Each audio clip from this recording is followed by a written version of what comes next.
come to Prime Minister's question, I'd like to point out the British Sign Language interpretation of proceedings is available to watch on Parliament Live TV. We start with questions. Prime Minister, Dame Meg Hillier. Number one, Mr. Speaker. Prime Minister. Mr. Speaker, this morning I had meetings with ministerial colleagues and others in addition to my duties in this House. I shall have further such meetings later today. Dame Meg Hillier. Mr. Speaker, the Prime Minister promised integrity, professionalism and accountability in government. His Home Secretary has leaked information, is overseeing chaos in the Home Office and has broken the law. What will she actually have to do to get the sack? Well, Mr. Speaker, the Home Secretary made an error judgment, but she recognised her mistake and took accountability for her actions. But she has now set out, transparently, in detail, a full sequence of events in a letter to the Labour Chair of the Home Affairs Select Committee, offered to share relevant documents with the Chair, and she is now getting on with the job, cracking down on crime, defending our borders, something I know the party opposite has no interest in supporting.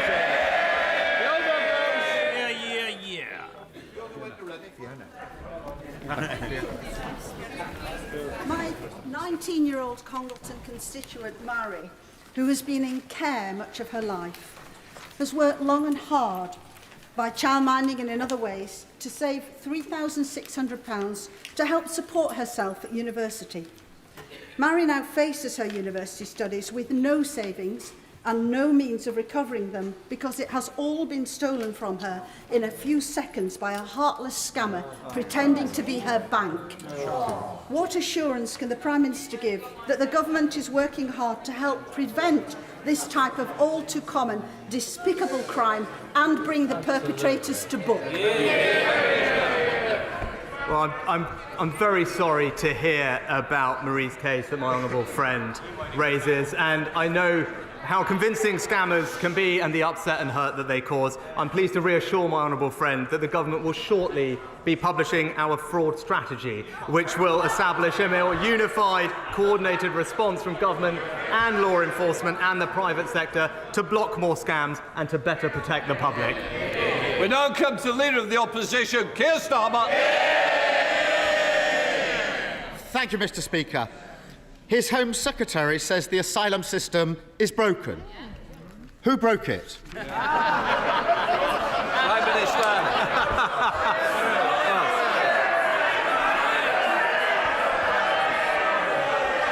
Well, Mr. Speaker, let's just we can look at the record on migration policy. Let's look at it. What did we on this side of the House do? We gave the British people a referendum on Brexit. We delivered Brexit. We ended the free movement of people, Mr. Speaker. That's our record on migration policy. It's not something the honourable gentleman supported. He opposed it at every turn, and it's not what the British people want.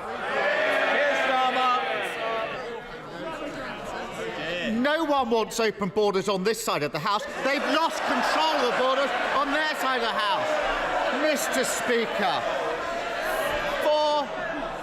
four Prime Ministers in 5 years, and it's the same old, same old. He stands there and tries to pass the blame.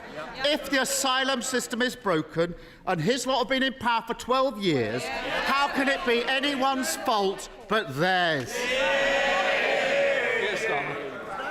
Mr. Speaker, people rightly want to see us getting a grip of migration in our borders. But look, let's look at the record. Let's look at the record. The right honourable gentleman, he voted against the Nationality and Borders Bill. He said he would scrap the Rwanda partnership. He opposed the ending of free movement of people. Look, border control is a serious, complex issue. But not only does the party opposite not have a plan, they have opposed every single measure we have taken to solve the problem.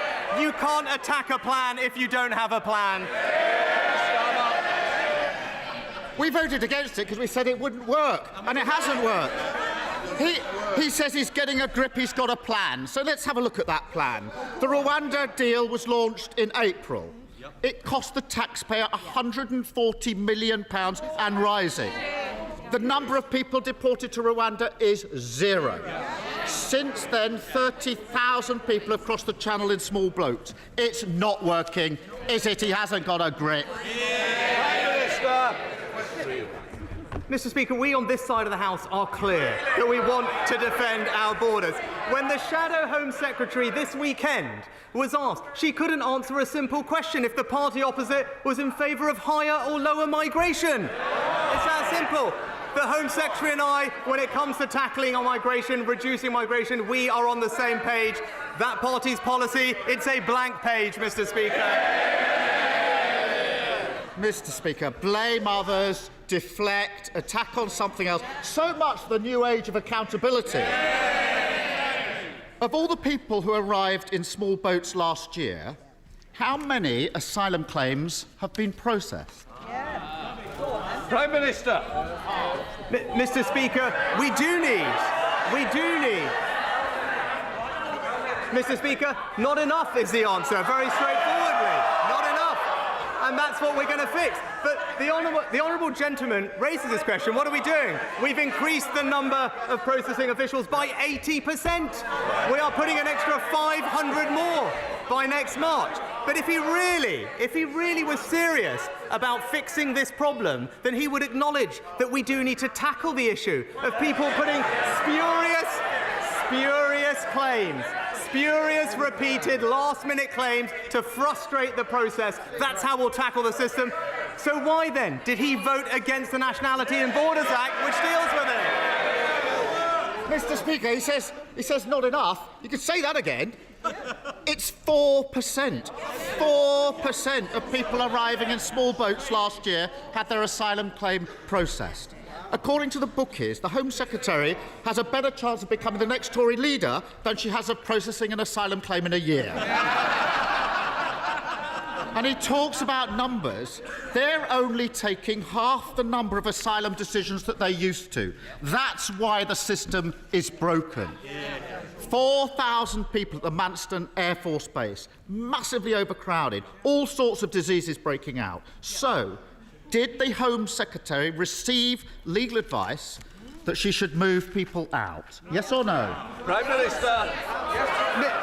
Mr. Speaker, the right honourable gentleman is very fond of reminding us that he used to be the former Director of Public Prosecutions. So he knows the government's policy on commenting on legal advice. But what I can say is the significant action that the Home Secretary has taken to fix the issue. Since September, 30 more hotels with 4,500 new beds, appointing a senior general to control the situation at Manston, and indeed increasing the number of staff there by almost a half, Mr. Speaker. These are significant steps to demonstrate that we are getting a grip of this system. But this is a serious and escalating problem. We will make sure that we control our borders, and we will always do it fairly and compassionately, because that's the right thing. Keir Starmer. Mr. Speaker, he talks about my time as Director of Public Prosecutions. I prosecuted people smugglers. He can't even get an asylum claim processed. I think the answer to the question whether the Home Secretary received legal advice to move people out of Manston is yes. He just hasn't got the guts to say it. He did a grubby deal with her, putting her in charge of Britain's security just so he could dodge an election. She's broken the ministerial code, lost control of a refugee centre and put our security at risk. She did get one thing right. She finally admitted that the Tories have broken the asylum system. Criminal gangs running amok, thousands crossing the channel in small boats every week, hardly any claims processed. So why doesn't he get a proper Home Secretary, scrap the Rwanda gimmick, crack down on smuggling gangs, end the small boat crossings, speed up asylum claims and agree an international deal on refugees? Start governing for once and get a grip. Mr. Speaker, the right honourable gentleman. Front rows. can we just calm it down a little? I do want to hear the replies. You're covering your mouth. It's not helpful to me or you. Come on, Prime Minister. Mr. Speaker, the right honourable gentleman rightly raised the topic of national security, because it is important. But this is the person who in 2019 told the BBC, and I quote, "I do think Jeremy Corbyn would make a great Prime Minister."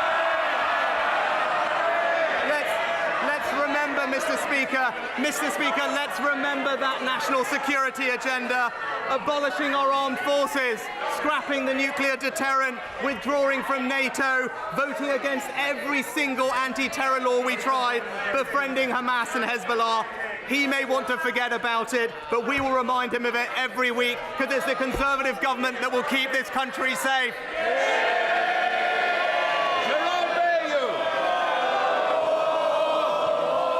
To my register of interests.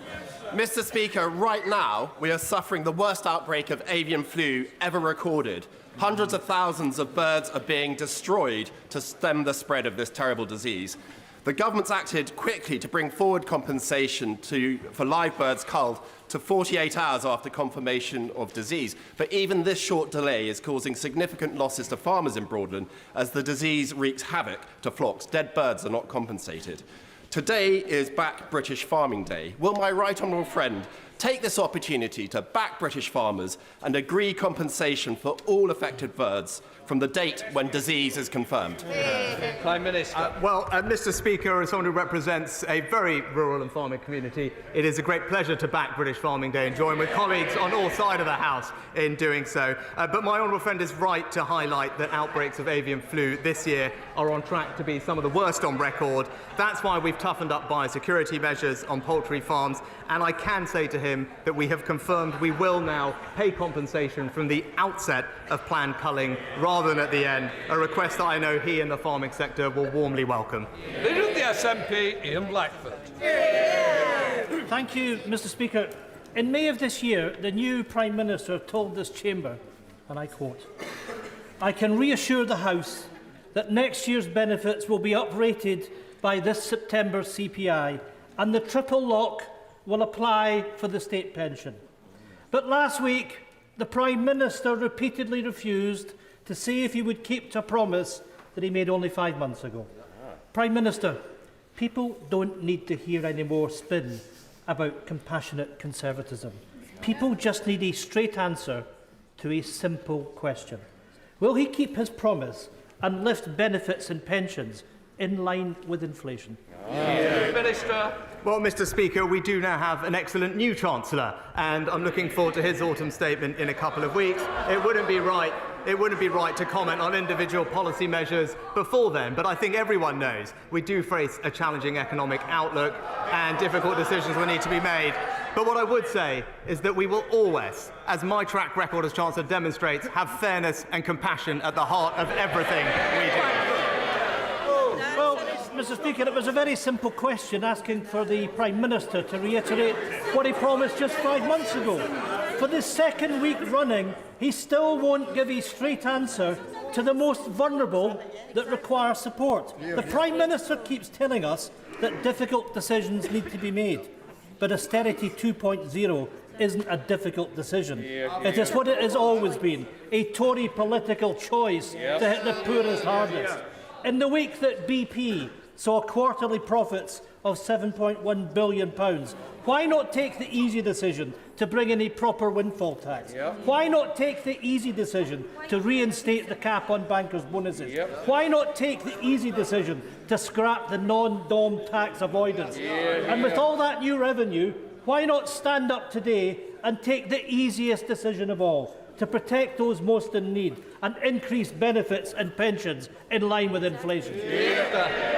Well, Mr. Speaker, the honourable gentleman raised the issue of North Sea, and this is a point of significant difference between his party and ours. As Chancellor, I introduced the new levy on oil and gas companies because I believe that was the right thing to do. But where we will always differ is we believe that our North Sea producers do have an important role to play in our transition to net zero. They are an important source of transition fuels, and we will make sure that we support them to invest in exploiting those resources for the British people. Thank you, Mr. Speaker. Can I firstly welcome the IPU delegation from Madagascar who are in today's viewing gallery. More locally, I'm delighted that next year Openreach will be rolling out ultra-fast broadband in Wigginton in my constituency. But other rural areas of South West Hertfordshire, like Dudswell, are still in dire need of better connectivity. Can the Prime Minister update the House on the progress of the £5 billion Project Gigabit? Prime Minister. My honourable friend is absolutely right to recognise the role of broadband in providing levelling up opportunities across our economy. That's why we invested £5 billion in Project Gigabit, and now we have 71% of UK premises having access to this from just 5% when we came into office. I'm very pleased to tell my honourable friend that we will be launching a procurement to provide gigabit coverage for his area in the coming weeks.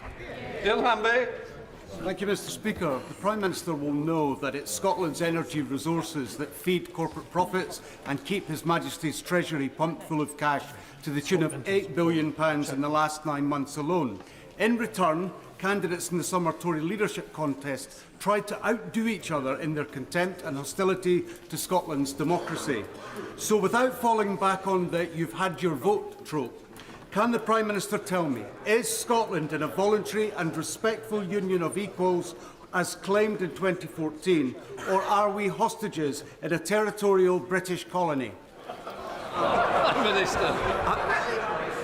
Mr. Speaker, what people across Scotland rightly want to see is both their governments working constructively together to improve their lives. That's what we will do on this side of the House. And part of that is actually supporting Scottish energy producers, which he is right, have a vital role to play in enabling our transition to net zero and improving our energy security, and those Scottish companies will have our full support. Scott Benson. Thank you, Mr. Speaker. Nearly 40,000 illegal immigrants have crossed the Channel so far this year, landing taxpayers with a hotel bill of £5.6 million per day to accommodate them. Is it any wonder that millions of people in this country are furious with the situation? Prime Minister, during the summer you set out a comprehensive 10-point plan to tackle this issue. Everybody on this side of the chamber wants you to succeed in this aim. When can we expect the firm action the British people are demanding? Well, Mr. Speaker, I know this issue is rightly a priority for my honourable friend. It's a priority for his constituents, and I can reassure them that it is a priority for me and this government too. Whether it's the Nationalities and Borders Act or the further measures we are planning to take, we will defend our borders, stop the illegal crossings, and ensure that there is fairness and compassion in our system. That is the way to restore trust, and that is what his constituents and the British people deserve. Jimmy Stone. Here. Mr. Speaker, I have a constituent who is a supermarket worker. She's paid for weekly because she receives one double salary payment. There's 1 month of the year where she receives no universal credit. Normally not an issue, Mr. Speaker.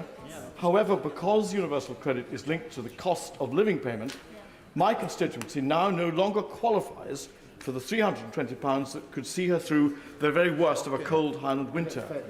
What could the Prime Minister do to mend this gap in the cost of living support? Prime Minister. Mr. Speaker, what I can tell the honourable gentleman is we also provided discretionary funding, which was provided through Barnett to the Scottish Government, especially to deal with cases like the one that he raised. But we'd be very happy if he wants to write to us with the constituents' details to look into it. But discretionary funding was made available, but especially for cases like that. Great. Thank you, Mr. Speaker. I was visited at one of my surgeries in Broxtowe by my constituent, Aaron Horsey. In his arms was his 3-week-old newborn baby, Tim. Aaron's wife, Bernadette, tragically passed away whilst giving birth to Tim. Aaron came to see me regarding the disparity that exists over shared parental leave. The current eligibility requirements differ between that of the surviving birthing partner as compared to the surviving non-birthing partner. And this meant in Aaron's case he was not entitled to leave to raise his son. Would the Prime Minister ensure that both my constituent and I can meet with the relevant minister to make sure that we move towards a future where parents are not in this position? Prime Minister. Well, I know the whole House will join me in extending our condolences to Aaron following the tragic loss of his wife, and I thank my honourable friend for raising this issue. Employed parents can benefit from statutory support depending on personal circumstances. I'm very concerned to hear that that is not happening in this case, and I will of course ensure that he gets a meeting with a relevant minister as soon as possible to resolve this issue. Mr. Speaker, will the PM join me in condemning opaquely funded so-called think tanks who exert so much influence on gullible politicians that their policies were able to almost crash the UK economy just weeks ago?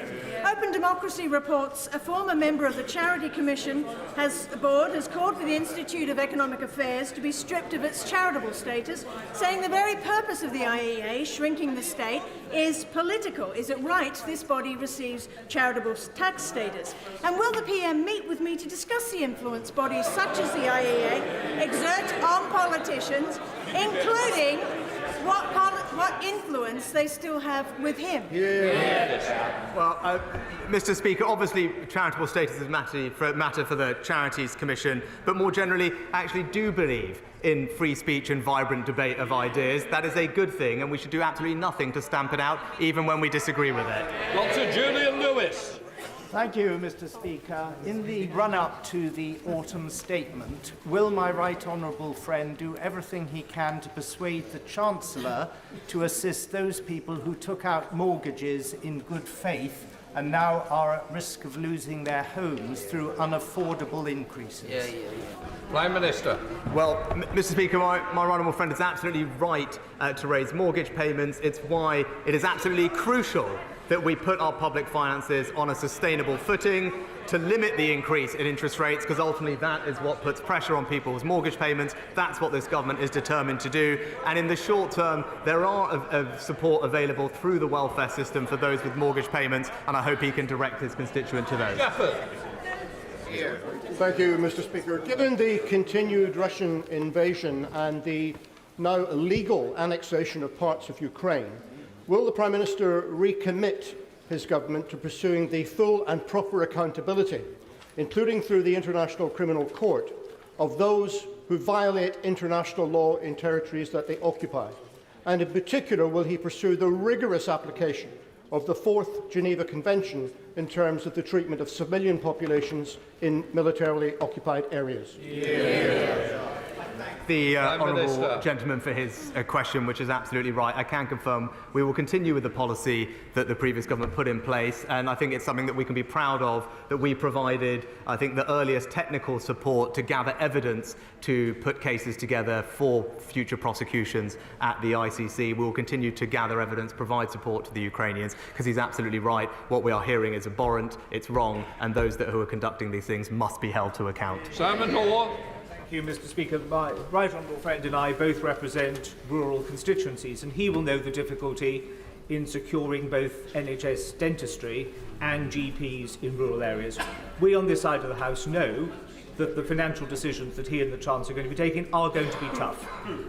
Notwithstanding that, can I urge him to ensure that as many initiatives as possible can be supported and put in place in order to make sure that GPs and dentists know that working in rural areas is an attractive place, and to encourage their recruitment and retention? Prime Minister. My honourable friend is absolutely right about the importance of healthcare provision in rural areas, which our constituents feel acutely because of the distances they have to travel. He has my assurance we will continue to prioritise both dentistry and GP recruitment to make sure that everyone in this country has access to the primary health care that they need and deserve. Chris Black. Thank you, Mr. Speaker.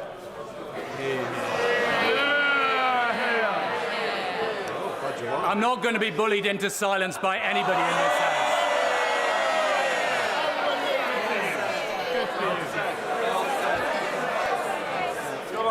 With the highest peacetime tax rates, food inflation running at 11.6%, mortgage rates rising dramatically, and a £50 billion hole in the public finances, the Prime Minister knows that Britain's broke. What is it about the 12 years of Tory rule and 5 years of him as a minister that has made such a mess of Britain? Well, Mr. Speaker, when it comes to the economy, the honourable gentleman just failed to mention the single biggest cause of the challenges that we face right now, which is absolutely the aftermath of a global pandemic which has affected supply chains across the world, and an illegal war being conducted by Putin, which is leading to high energy prices. These are the root cause of the challenges we are facing. The challenges we are facing are global in nature. It is wrong to say that they are particular to this country now, and we will, of course, do what we always do on this side of the House, deliver a strong economy for the British people. Thank you, Mr. Speaker. In last summer's heatwave, people across Essex witnessed terrible fires.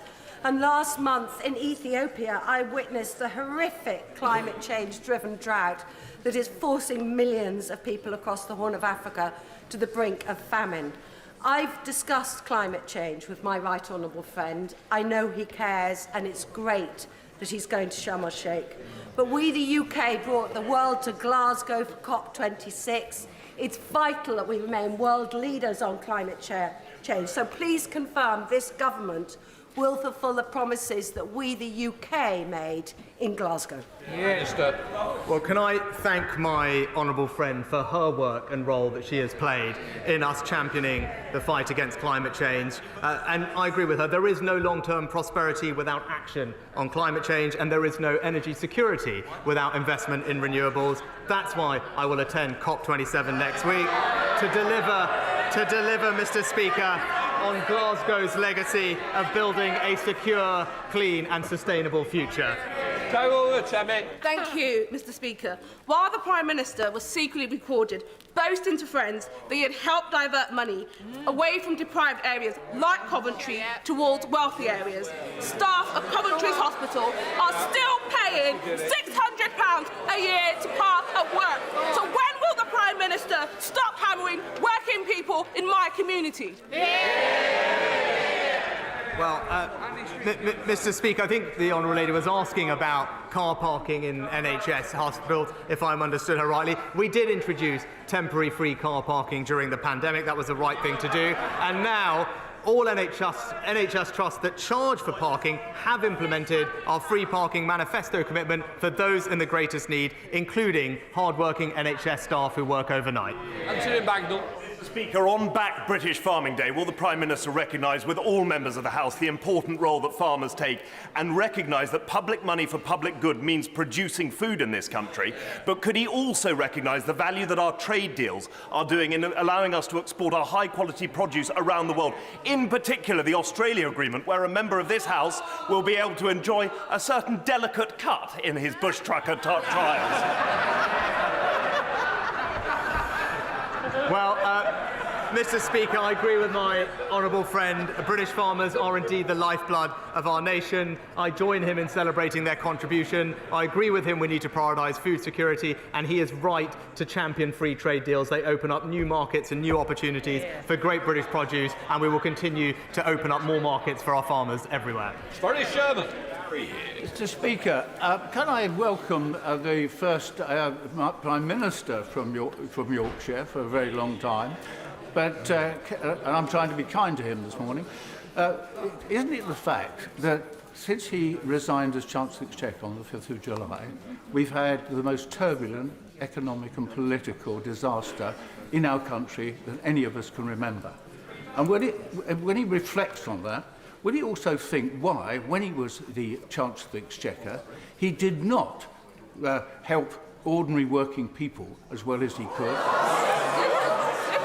Yes? And can he now take the opportunity to tax the non-DOMs, who are 70,000 of them, that are getting away with avoiding tax? And will he bring in a tax on windfall profits on the gas and oil industry? Prime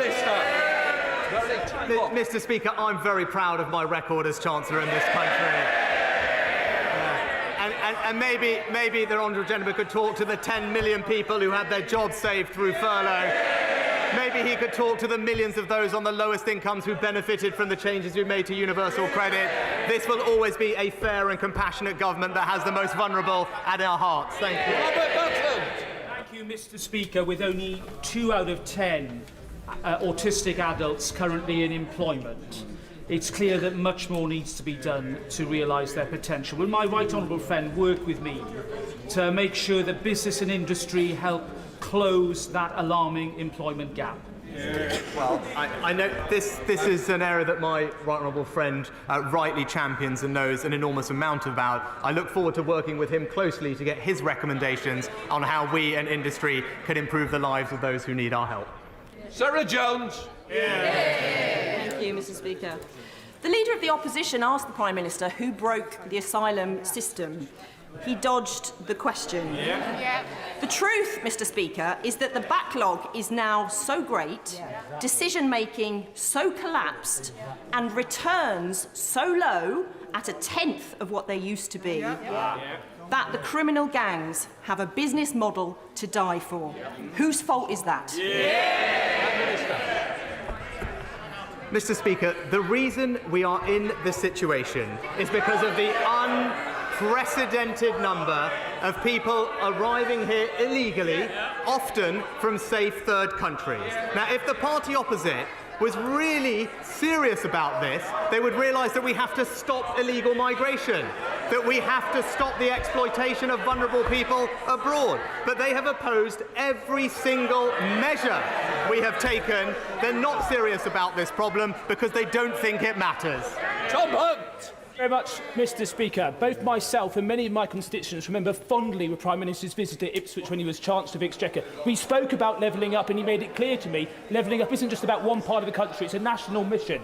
Therefore, does the Prime Minister agree that a great way to show people of Ipswich this would be supportive of our levelling up fund bit to get Ipswich active, £18 million, £15 million for Gaines Resort Centre, £3 million for the outdoor Lido in Broomhill? Well, Mr. Speaker, my honourable friend is right. Levelling up is about spreading opportunity in every part of our United Kingdom, ensuring people have pride in the place they call home. I look forward to seeing his Levelling Up Fund bid, and I know it will be being considered over the course of this year, and I wish him every success. That completes Prime Minister's questions. Just let Alton.